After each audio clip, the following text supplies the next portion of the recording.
हमारे व्यस्त जीवन में ईश्वर की आवाज़।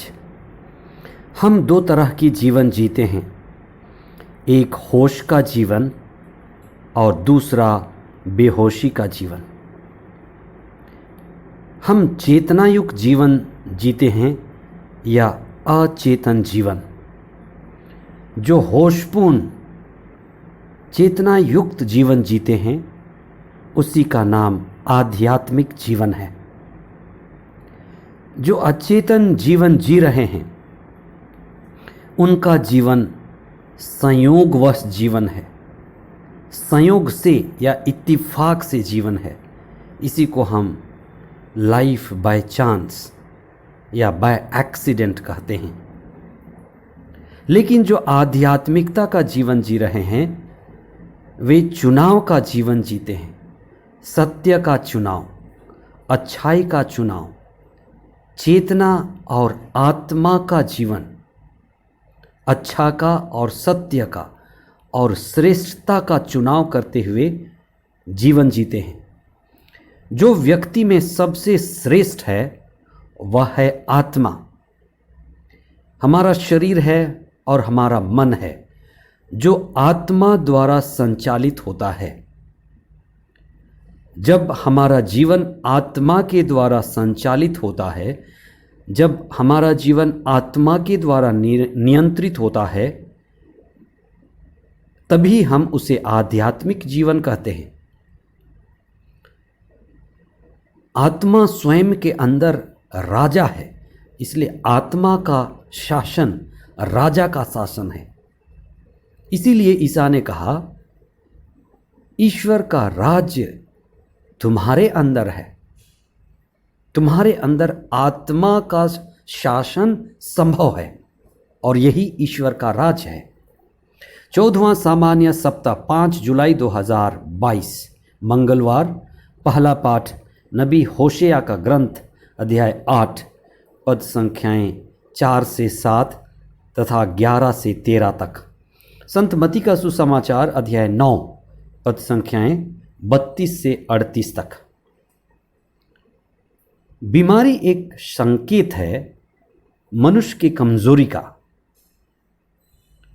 कि व्यक्ति कमजोर है। बीमारी संकेत है व्यक्ति के असंतुलन का, कि व्यक्ति असंतुलित जीवन जी रहा है, इसीलिए बीमार है। आदमी की बीमारी नकारात्मक सोच, नकारात्मक विचार, उनकी चिंता, उनका अवसाद और चिंता के प्रभाव के कारण होता है। आज का सुसमाचार अपदूत ग्रस्त व्यक्ति के चंगे होने की बात कहता है। जहां जहां ईश्वर की उपस्थिति है वहां मनुष्य से बीमारी दूर होती है, क्योंकि जब भी बीमार व्यक्ति, मरीज ईश्वर के संपर्क में आता है तो उसके अंदर एक तो संतुलन बनता है, एक उसका विश्वास बढ़ता है और उसके अंदर की आत्मिक शक्ति जागती है। ईसा इसलिए आए कि हमारी सारी दुर्बलता और कमजोरी दूर करें। हर मनुष्य स्वस्थ रहना चाहता है और चंगा रहना चाहता है, लेकिन जो व्यक्ति आध्यात्मिक है, ईश्वर से जुड़ा है, वह ऐसी स्थिति में होता है जो उसके सारे ऊर्जा को सकारात्मक करता है। हमारा स्वास्थ्य जीवन ईश्वर का वरदान है और जब हम सच्ची भक्ति में होते हैं, हृदय से प्रार्थना के द्वारा और ध्यान चिंतन के द्वारा ईश्वर से जुड़ते हैं, हमारी सारी ऊर्जा सकारात्मक होती है और ये सकारात्मक ऊर्जा ही हमें स्वास्थ्य जीवन के लिए बल देती है और हमारे शरीर के चारों ओर एक ऊर्जा का परत तैयार करती है। स्वास्थ्य जीवन का सबसे बड़ा रहस्य यह है कि हम बीमारी की परिस्थितियों से बचते हैं।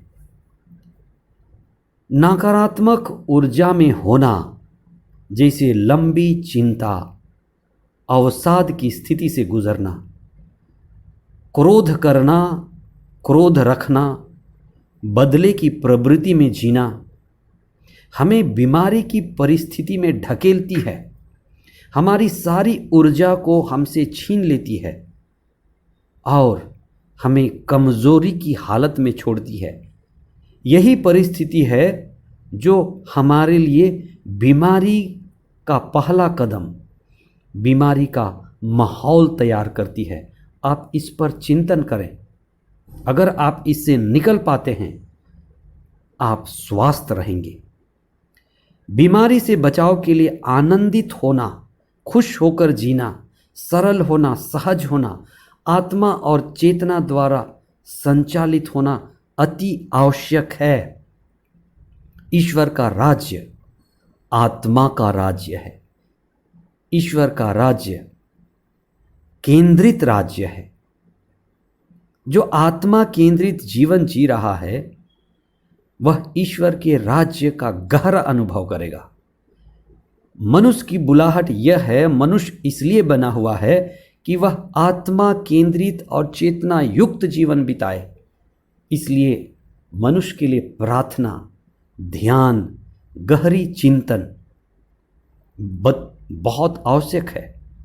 मनुष्य जहाँ भी रहे, चाहे वह अकेला रहे, परिवार में रहे, समुदायों में रहे और किसी भी क्षेत्र में काम करे, अपना स्वास्थ्य रिश्ता बनाए रखे, स्वास्थ्य परिस्थितियों में रहे और अपने ऊर्जा को सकारात्मक रखे, अपने चारों ओर एक अच्छा माहौल बनाए रखे, ना तनाव दे ना तनाव ले, चिंता के शिकार होने से बचे, जीवन को सरल, सहज, तरल बनाए रखे,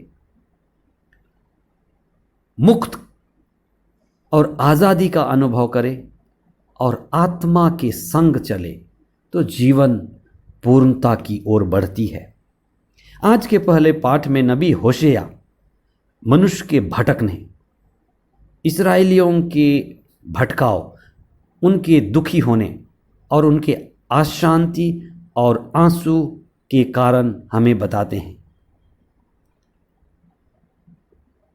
इस्राएली ईश्वर से जुड़कर जीने के लिए संहिता के अनुसार, नबियों के आदेश के अनुसार जीने के लिए बुलाए गए थे। मनुष्य को इतनी सद्बुद्धि मिलती है और ईश्वर उनको इतना अवसर देता है कि वह अपना चुनाव कर सकते हैं। दुनिया में मनुष्य जानता है कि क्या चुने और क्या छोड़े। दुनिया का शरीर व मन का सदुपयोग कैसे करें। दुनिया हमें मिला है चुनने के लिए, मन हमें मिला है चुनाव के लिए। मृत की पूजा, वासना, तृष्णा, कामना और भटकाव से हमें बचना है और हमें यह जानना है कि हमें प्रार्थना पूर्ण जीवन जीना है, ईश्वर से जुड़ना है, आत्मा की शक्ति को विकसित करना है और खुद को, जो हम आत्मा हैं, ईश्वर की दिव्य शक्ति जो स्रोत है उससे जुड़कर ऊर्जावान रहना है और जीना है। आइए हम प्रार्थना करें। हे सर्वशक्तिमान पिता ईश्वर, तूने मनुष्य को बनाने के बाद उसमें अपने प्राण फूंक दिए, उसके बाद मनुष्य जीवित प्राणी हो गया। मनुष्य आपसे उत्पन्न हुआ है, इसलिए आपसे जुड़े रहना अति आवश्यक है। मनुष्य आत्मा केंद्रित जीवन जिए, यही उनकी आध्यात्मिक जीवन है। हम विशेष प्रार्थना करते हैं कि हमें सद्बुद्धि दीजिए, विवेक दीजिए, अपने आध्यात्मिक शक्ति और ऊर्जा को विकसित करने के लिए हमें विशेष कृपा प्रदान कीजिए कि हम इस दुनिया में जीते हुए सदा आपसे जुड़े रहें, आपसे संयुक्त रहें, आपको अपना प्रभु, जीवन का स्रोत और मुक्तिदाता स्वीकार करें। हे प्रभु, इस दुनिया में रहते हुए हम अकेलेपन का अनुभव करते हैं, निराशा, हताशा, बेचैनी, अंधेरापन, और ये प्रतीक है कि ये दुनिया जहाँ हम हैं हमारा वास्तविक निवास नहीं है।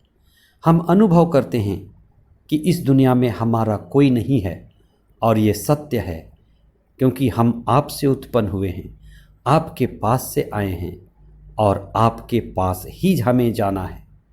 हम सदा आपसे जुड़े रहें, हर परिस्थिति में, हर हालत में, और आत्मिक जीवन जीते हुए तेरे आत्मा के फलों का